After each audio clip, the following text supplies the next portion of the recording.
இந்த பாதை ரொம்ப முக்கியம். இது ஒரு வழி பாதை.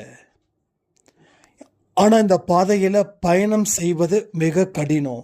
பயணம் செஞ்சிட்டாங்க அப்படின்னா அவங்க வாழ்க்கையில் நினைச்ச அத்தனை அதிசயங்களும் தொடர்ந்து நடக்கும்.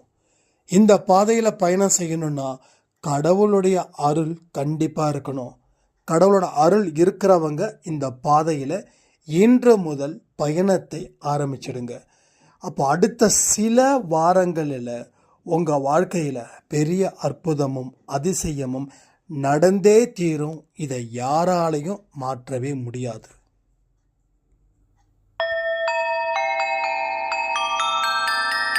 ஓம் சாயிரா சாயிரா, ஓம் சாயிரா சாயிரா, ஓம் சாயிரா சாயிரா, அன்பே சாயிரா, பேரன்பே சாயிரா, அகிலம் தளிக்க ஆத்மா விழிக்க அனுதினம் சாயிரா, எங்கள் அன்பே சாயிரா.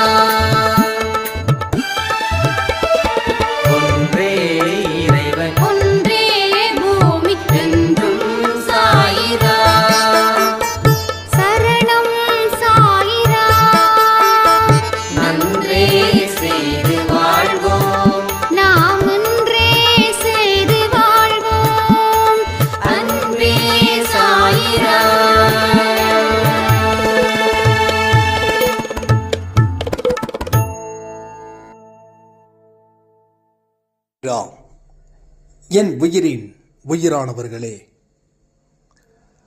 பயம் இல்லாமல் வாழணும் அப்படின்னு நினைக்கிற, ஆனால் ஒரு நொடி பொழுதும் பயத்தோடவே என்னுடைய வாழ்க்கை இருக்குது. இந்த பயத்தில் இருந்து நான் மீண்டு வரணும். ஆனால் எனக்கு நிறைய பிரச்சனைகளும் இருக்குது. நான் எந்த மாதிரியான மனநிலையை வச்சுக்கிறது, எப்படிப்பட்ட பிரார்த்தனைகளை மேற்கொள்வது, வேறு ஏதாவது வழிமுறைகள் இருக்குதா என்னுடைய பயத்தை போக்க அப்படின்னு ஒரு சாய்ராமுடைய கேள்வி. உங்களுக்கும் எத்தனை பேருக்கு இந்த மாதிரியான மனநிலை இருக்குது அப்படின்றத கமெண்ட் பண்ணி இந்த பதிவை முழுவதுமாக கேளுங்க. அதே போல் இன்னைக்கு 12 மணிக்கு ஒரு பதிவு கொடுத்துருந்தோம். அதில்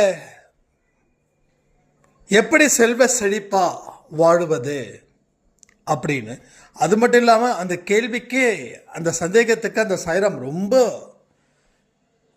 ஃபீல் பண்ணி தான் அந்த சந்தேகத்தை கேட்டாங்க. நம்ம பணத்தை வெறுக்கலை, ஆனால் பணத்துக்கு பின்னாடியே போகிறத தான் நம்ம வெறுக்கிறோம். அதனால் பணம் முக்கியம், நிச்சயமாக முக்கியம். பணம் இல்லைன்னா சாப்பிட முடியாது, போட்டுக்க ட்ரெஸ் இருக்காது, ஸோ எதுவுமே செய்ய முடியாது. அந்த பதிவை நம்ம சொன்னதை ஒரு சாய்ராம் சொன்னாங்க, தம்பி இதை நீங்கள் சொல்கிறதன்படி தான் நான் செஞ்சேன், ஆனால் நல்ல வாழ்க்கையை நான் இன்றைக்கி வாழ்ந்துக்கிட்டு இருக்கேன் அப்படின்னாங்க. அது யாராவது கேட்கலன்னா அந்த பதிவை மறக்காமல் கேளுங்க. நான் மறுபடியும் ஸ்டேட்டஸில் அந்த பதிவை நான் வைக்கிறேன், என்னுடைய ஸ்டேட்டஸில். ஓகே, பயம் இல்லாமல் வாழும் வாழ்க்கை எப்படிப்பட்டதாக இருக்கும்? முதல்ல சொல்கிறத ஒரு கற்பனை பண்ணி பாருங்க. வாழ்க்கையை நாம் வெற்றி கொள்ளணும். வாழ்க்கையில் என்றைக்குமே நாம் செய்ய வேண்டிய முயற்சிகளை தெளிவாக செய்யணும், உழைக்கணும். இந்த ரெண்டும் இருந்துடுச்சுன்னா நம்ம வாழ்க்கையில் சந்தோஷமும் அளவில்லா நிம்மதியும் பெற முடியும். இது முதல் பாயிண்ட்.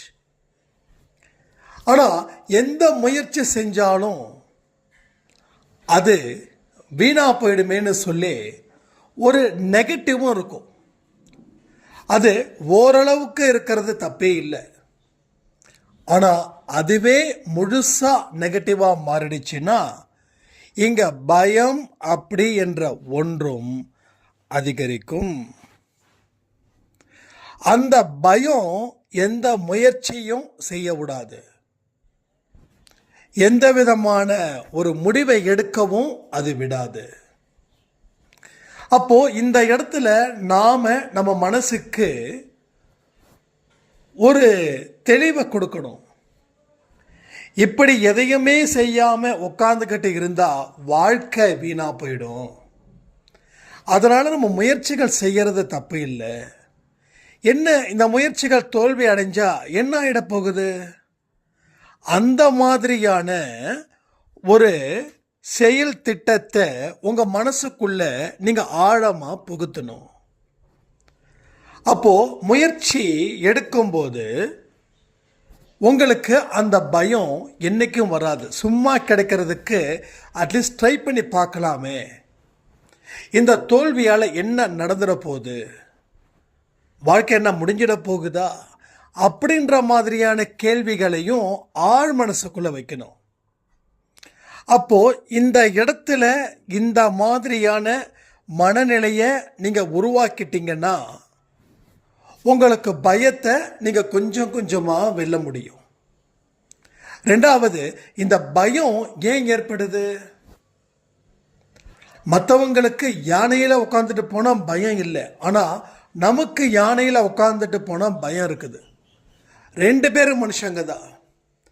ஒருத்தவங்க யானை சவாரியை சந்தோஷமா என்ஜாய் பண்றாங்க, ஆனா நாமளும் அந்த யானை சவாரி செய்யணும்னு ஆசை, ஆனா பயம். அப்ப இந்த பயம் எதனால வந்ததுன்னா, சின்ன வயசுல நீங்க யானை கிட்ட உங்க வீட்டில் கொண்டு போயிருப்பாங்க பக்கத்தில். அது தும்பிக்கையை வச்சு ஒரு விசிந்திருக்கும். அது உங்களுக்கு பயம் வந்திருக்கும். அது ஆடு மனசில் பதிஞ்சிருக்கும். ஒன்று அப்படி இல்லை அப்படின்னா, இந்த யானை பற்றி நிறைய நெகட்டிவ், அந்த யானை இதை ஆளை போட்டு சாகடிக்கிறது, துரத்துறது, இதெல்லாம் நிறைய வீடியோ வைரல் ஆகும். அந்த வீடியோவை பார்த்ததால ஆழ் மனசில் அந்த பயம் வந்துருச்சு. அப்போ யானை நம்மளை துரத்தும், யானை நம்மளை சாகடிச்சிடும், அப்போது நமக்கு உயிருக்கே கூட பிரச்சனையை உருவாக்கிடும் இந்த யானை. அந்த மாதிரியான ஒரு பயம் உங்கள் மனசில் நிற்கும். அப்போது உங்கள் வாழ்க்கையில் முயற்சிகள் எங்கெங்கெல்லாம் நீங்கள் செய்யாமல் பயந்து நிற்கிறீங்களோ, அப்போ ஏற்கனவே அதே போல் ஒரு முயற்சியை செய்து ஒரு தோல்வியையும் ஒரு அவமானத்தையும் நீங்கள் ஏற்படுத்திக்கிட்டதால உங்களுக்கு அந்த மாதிரியான பிரச்சனைகள் அதிகரிக்குது. புரியுதா உங்களுக்கு? அப்போ அந்த பயத்தை எங்க போய் நிற்குது? ஆழ் மனசுல போய் நிற்குது. ஏன் நிற்குது?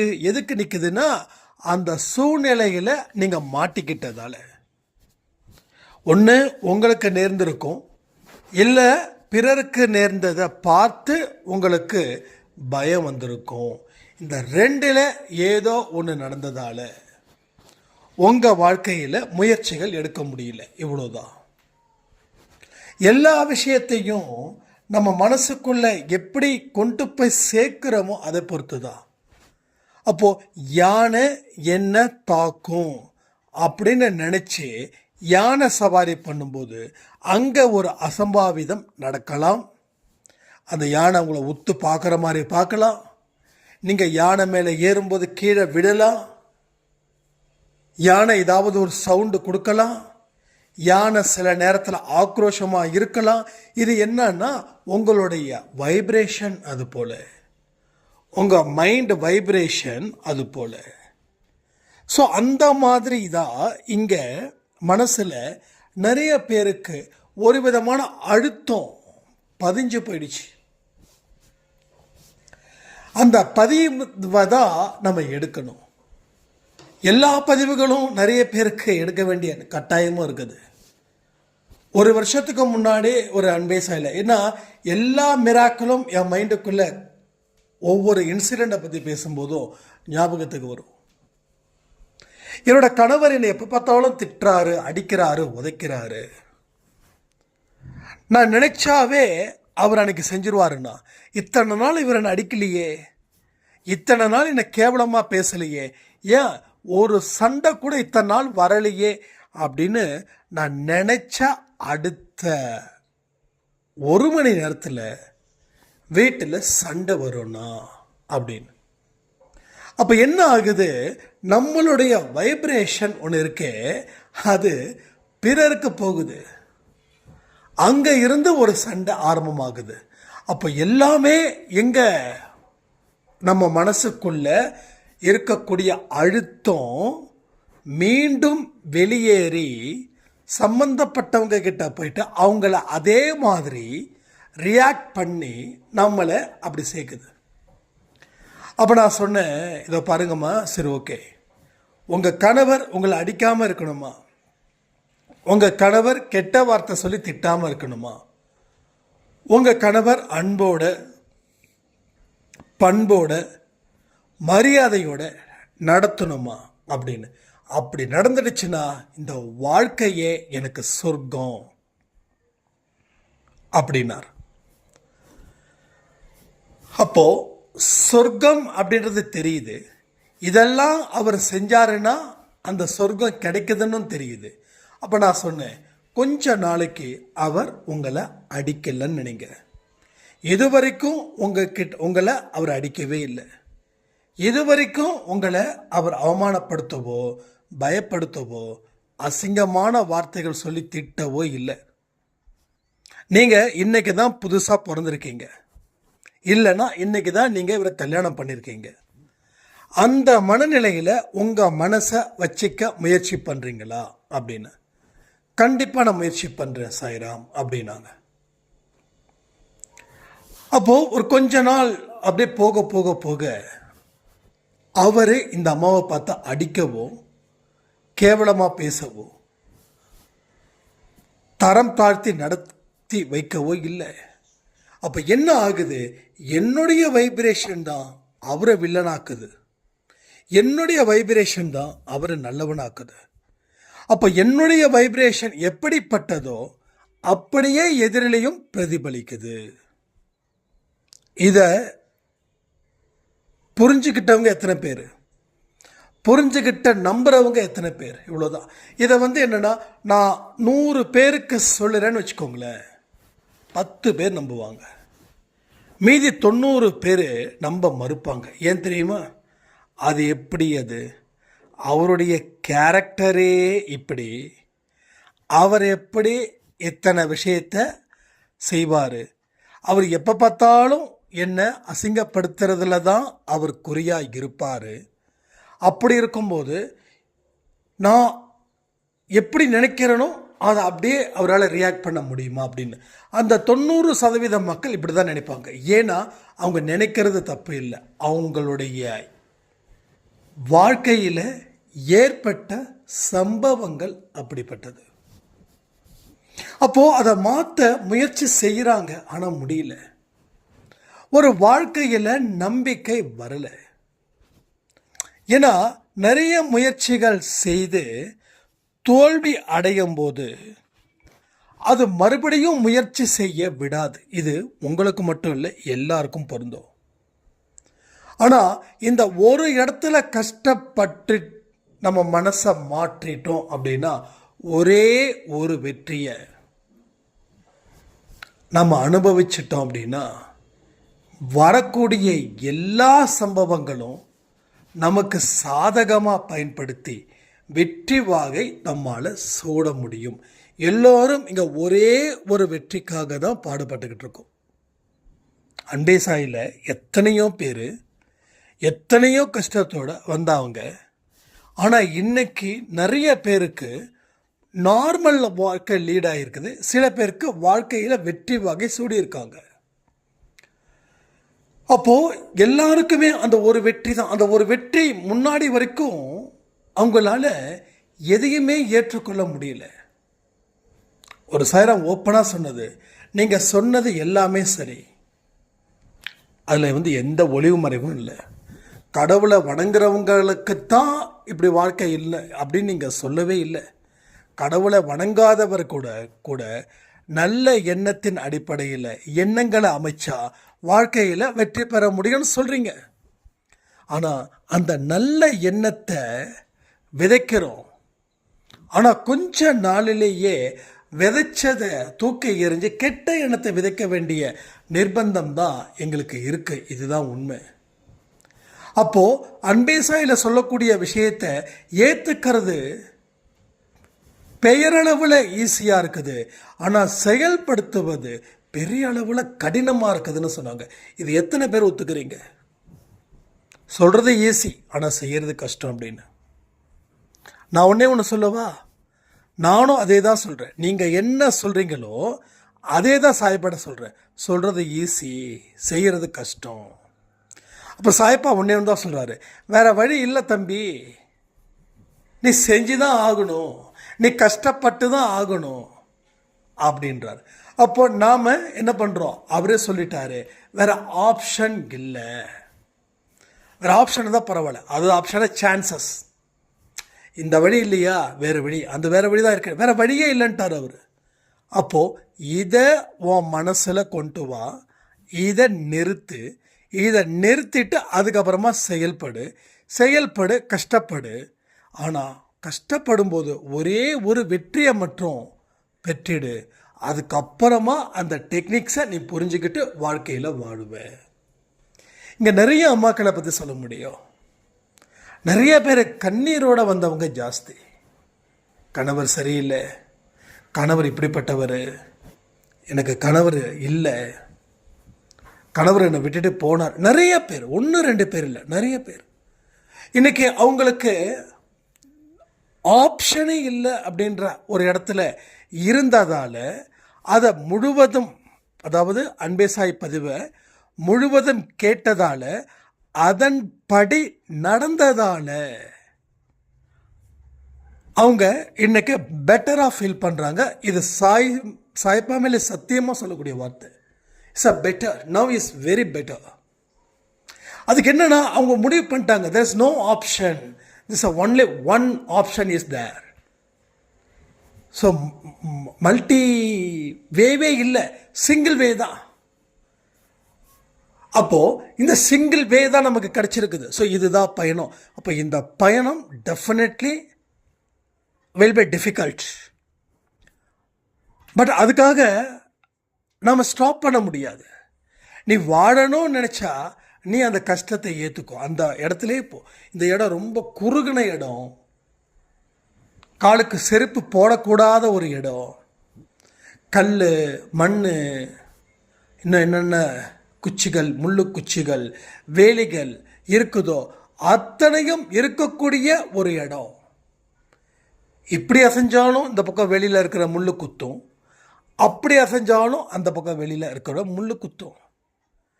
இப்போ இவ்வளவு முள்ளு குத்துதே, அதனால இந்த பாதை வேண்டாம், இன்னொரு பாதை சூப்பராக சிறப்பாக இருக்கு, அந்த பாதைக்கு போகலாம். இப்போ கடவுள் சொல்கிறாரு, இதை பாரு, நீ நல்ல இடத்துக்கு போகணும் அப்படின்னா இந்த முள், கல், மண், இந்த குகை, இது ஒன்று தான் இருக்குது.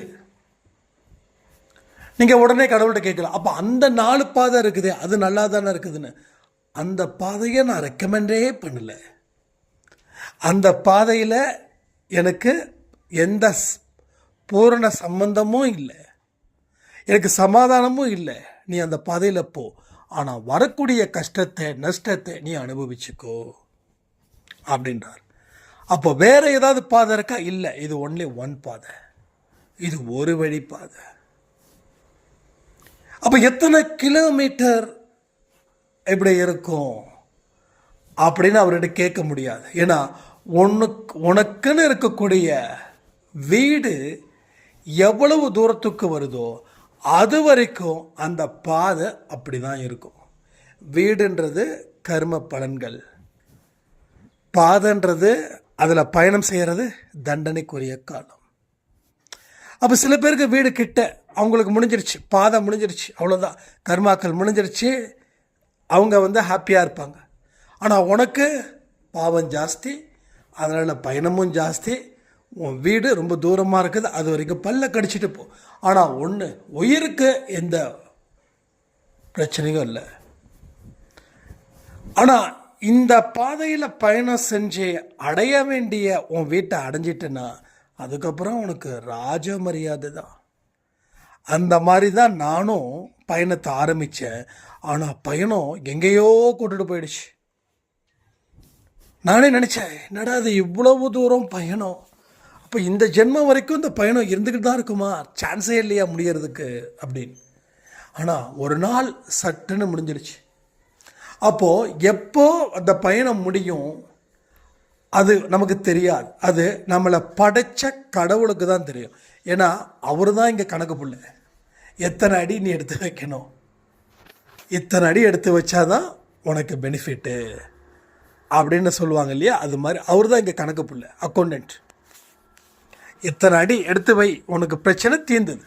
அதுபோல் அப்போ வாழ்க்கையில் கஷ்டத்தை அனுபவிக்க தயாராக இருக்கிறவங்களுக்கு வாழ்க்கையில் இஷ்டப்பட்ட வாழ்க்கை கிடைக்கும். கஷ்டத்தை அனுபவிக்கல, நான் இப்போ எப்படிப்பட்ட வாழ்க்கையை வாழணும்னு நினைக்கிறேனோ அது என் கண்ணுக்கு முன்னாடி கிடைக்கும்போது நான் ஏன் கஷ்டத்தை அனுபவிக்கணும் அப்படின்னு ஒரு சூழ்நிலையை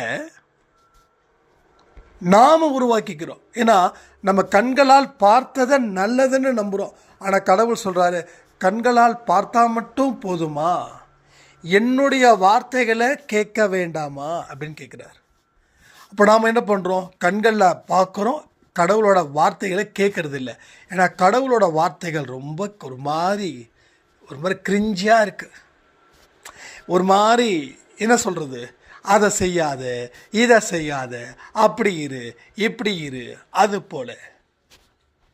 ரைட்டு தானே? அதனால் கேட்காது கேட்காது என் காது கேட்காது அப்படின்ற மாதிரி ஒரு விஷயத்தை உருவாக்குறோம். கடவுளோட வார்த்தையும் கேளுங்க, உங்கள் பயணத்தையும் மேற்கொள்ளுங்க. ஒரு கடினமான பாதையில் பயணம் செய்யும்போது கடவுளோட வார்த்தைகள் தான் உங்களுக்கு ஆறுதலையும் வெற்றியையும் தேடித்தரும். ஸோ ஆறுதலையும் அதான் தேடித்தரும், வெற்றியையும் அதுதான் தேடித்தரும். அப்போது அந்த பயணங்கள் மேற்கொள்ள மேற்கொள்ள நம்பிக்கை என்ற வார்த்தைகள் உங்கள் மனசில் இருந்துக்கிட்டே இருக்கணும். அப்போது நீங்கள் எந்த நல்ல வார்த்தைகளும் கேட்கலன்னா வேறு வார்த்தைகளை கேட்கறது போல ஒரு சூழ்நிலை உருவாகிடும். அது உங்களுக்கு பெரிய அளவில் பாதிப்பை ஏற்படுத்தும். புரியுதுங்களா? அதனால தான் கடவுளோட வார்த்தைகளை எந்த கஷ்டமான கடினமான காலமாக இருந்தாலும் கேட்கறத நிறுத்தவே கூடாது. என்ன பண்ணணும், கேட்டுக்கிட்டே இருக்கணும். கேட்க கேட்க தான் நம்மளுடைய மனது பின்னாடி பார்க்காம முன்னாடி பார்க்கும். நம்முடைய பயணங்கள் தொடர்வதில் எந்த விதமான சிக்கல்களும் இருக்கவே இருக்காது. அப்போது வாழ்க்கையில் பயம் அப்படின்ற ஒன்று வந்துருச்சுன்னா, இந்த பாதையை நான் கடக்கணுமா அப்படின்னு ஒரு கேள்வியை கேட்டு உட்காந்துருவோம். இப்போ பயத்தை தூக்கி எரிஞ்சிட்டோம் அப்படின்னா போனால் என்ன தப்பு? அதனால் ஏதாவது பிரச்சனை ஆகிட்டு போகுது. சும்மா கடந்து பிரச்சனையை நாம் ஏற்படுத்திக்கிறதுக்கு ஒரு முயற்சியை ஆரம்பித்து அதன் மூலமாக பிரச்சனைகள் வந்தால் என்ன ஆகிட போகுது? அந்த நிலையில் உங்கள் மனசை நீங்கள் ஒரு மாற்றத்தை ஏற்படுத்தணும். என்றைக்குமே பயணம் செய்யும்போது ஒரு விஷயத்தை மட்டும் நினச்சிக்கோங்க, ஒரு அடியும் என் வாழ்க்கைக்கு ஒரு முன்னேற்றத்தை எடுத்து வைக்கிறதுன்னு நினச்சிக்கோங்க. இன்னும் 10 அடியில் என்னோட இடம் முடிஞ்சிடும், 20 அடியில் என்னுடைய பயணம் முடிஞ்சிடும், 30 அடியில் என்னுடைய பயணம் முடிஞ்சிடும் அப்படின்னு நினைக்காதீங்க. அந்த மாதிரி கால்குலேஷன் வச்சு பண்ணிங்கன்னா 40 அடியிலேயே உங்கள் பயணத்தை நிறுத்திடுவீங்க. அடுத்த 10 அடியில் உங்களுக்கு ஒரு அற்புதம் நடந்திருக்கும், அதாவது 50 அடியில். அப்போ நீங்கள் என்ன பண்ணுறீங்க, 30 அடியில் டார்கெட் பண்ணிங்க, 40 அடி வரைக்கும் நடந்தீங்க. ஆனால் இன்னும் 10 அடி நடந்திருந்தால் நீங்கள் போய் சேர வேண்டிய இடம் வந்திருக்கும். இப்போ 40 அடியில் நின்றுட்டு அதை அப்படியே விட்டுட்டீங்க, மறுபடியும் ரிவர்ஸ் வந்துட்டீங்க. இதுதான் இங்கே நடக்குது. அதனால தான் கடவுள் சொல்கிறாரு, எந்த விதமான பலனையும் எதிர்பார்த்து வாழாத. ஏன்னா உனக்கு எந்த இடத்துல கணக்கு வச்சிருக்குதுன்றத கடவுளுக்கு மட்டும்தான் தெரியும். அது வேற யாருக்கும் தெரியாது. அதாவது அவருக்கு மட்டும்தான் தெரியும், வேற ஒருவருக்கும் தெரியாது. அந்த மாதிரி தான் நீங்கள் வாழ்க்கையில் வாழ ஆரம்பிக்கணும். அப்போ இந்த பயணம் வெற்றி பயணமாக முடியும். எவ்வளவு அடின்றது முக்கியம் இல்லை. ஆனால் ஒன்று, எத்தனை அடி எடுத்து வச்சாலும் கடவுளுடைய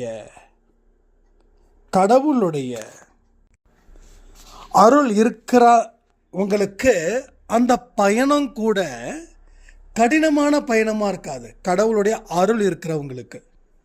அப்போது ஒரு அம்மா சொன்னாங்க இல்லையா, கடவுளை வணங்கலைனாலும் அன்பே சாயில் சொல்லப்பட்டது போல நடந்தால் எல்லாமே வெற்றி அடையும்னு அதை நான் சத்தியமாக நம்ப மாட்டேன். ஏன் அப்படின்னா, ஒரு விஷயம் என்னென்னா, உங்களுக்கு பலம் தேவை. அது உங்கள் பலத்தை வச்சு மட்டும் வாழ்ந்துட முடியாது. ஸோ பலத்தை தாண்டின இன்னொரு பலமும் தேவை. அப்போது அது கடவுள் பலமாக இருக்கணும். அப்பொழுது தான் நம்ம நல்லபடியான பயணத்தை, அதாவது கஷ்டமான பயணத்தை நல்ல பயணமாக முடித்து வாழ்க்கையில் சந்தோஷத்தையும் நல்ல சுபகாரியத்தையும் நம்ம வாழ்க்கையில் பெற முடியும், நடத்த முடியும். எல்லோருக்கும் இந்த பயணத்தின் மூலமாக தான் வெற்றி கிடைக்கும். ஒருவேளை இந்த ஜென்மத்தில் உங்கள் பயணம் மேற்கொள்ளலைன்னா அடுத்த ஜென்மத்தில் மேற்கொள்கிற மாதிரி தான் இருக்கும். ஆக மொத்தம் இந்த பாவத்தை, இதுவரைக்கும் செய்த பாவத்தையும் சரி, இந்த பிறவில செய்த பாவத்தையும் சரி, இப்பொழுதே கழிப்பது மிக நல்லது. இதை வளரவிட்டால் வரக்கூடிய ஜென்மத்தில் ஒட்டுமொத்தமாக சேர்த்து அந்த பயணத்தை மேற்கொள்ளும்போது நமக்கு ரொம்பவும் கஷ்டம், ரொம்பவும் நஷ்டம். வெல்வதற்கு ஏற்ற வழிகள் தான் இவைகள். கடினமானவை, ஆனால் அற்புதமானவை. இந்த மாதிரி உங்கள் வாழ்க்கையை ஆரம்பிங்க. பயம் உங்களை அழிக்க வந்த விஷக்கிருமி, தைரியம் உங்களை வாழ வைக்கிற விஷக்கிருமி. பயம் இருக்கிற வரைக்கும் எதிர்மறை எண்ணங்கள் சூழ்ந்திருக்கும். நேர்மறை எண்ணங்களை வளர்த்துக்கிட்டா தைரியம் இருக்கும். வாழ்க்கையில் வெல்வதற்கு அது மிகவும் பயனுள்ளதாக அமையும். இதை புரிஞ்சுக்கோங்க. வாழ்க்கையை பயம் இல்லாமல் வாழுங்க. இன்றைக்கி 12 மணிக்கு கொடுத்த பதிவு நிச்சயமாக மறக்காமல் பாருங்கன்னு சொல்லி, கேளுங்கன்னு சொல்லி இந்த பதிவை நான் முடிக்கிறேன். ஜெய் சாய்ராம்.